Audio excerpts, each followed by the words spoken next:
Türkmen halky gadymy döwürlerden bäri senetçiligiň dürli görünüşleri bilen meşgullanyp, ony sungat derejesine ýetiripdirler. Onuň esasy orlarynyň birem agaç ustaçylygy bolup, oňa halk arasynda netzaçylyk sungaty diýilýär.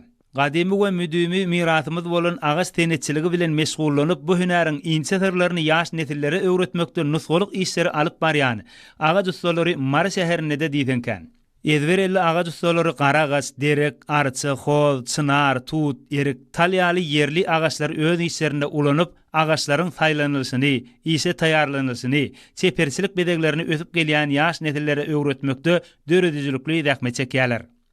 Günnelik durmuşda ulanylýan agaç önümleri tebiği taýdan arasdalygy, daşky görünüşiniň nepisligi we şiiriniň berkligi bilen tapawutlanýar. Öz işine ihlasly ustalar nefislik bilen taýýarlayan agaç önümleriniň ýüzüne dürli öwüşgünli naqşlary çekmek, gaçlar bilen bedemek we timarlamak işlerini ustatlyk bilen ýerine ýetirýärler.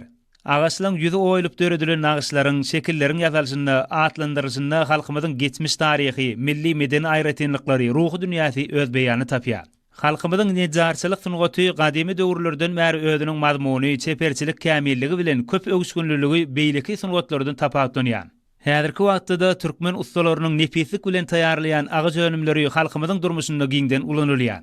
Öz işine ihlasly ustalar sünnäle taýýarlayan işlerine ýaşy arzularyny we ihlaslaryny tiňdirip, halkara parahatçylyk we ynançmak ýylynda bellenilejek 8-nji mart halkara denanlar gününe we hemişelik bir taraplygymyzyň 30 ýyllyk sanly toýuny täze önümleri bilen sowgatly barmagy maksat edilýär.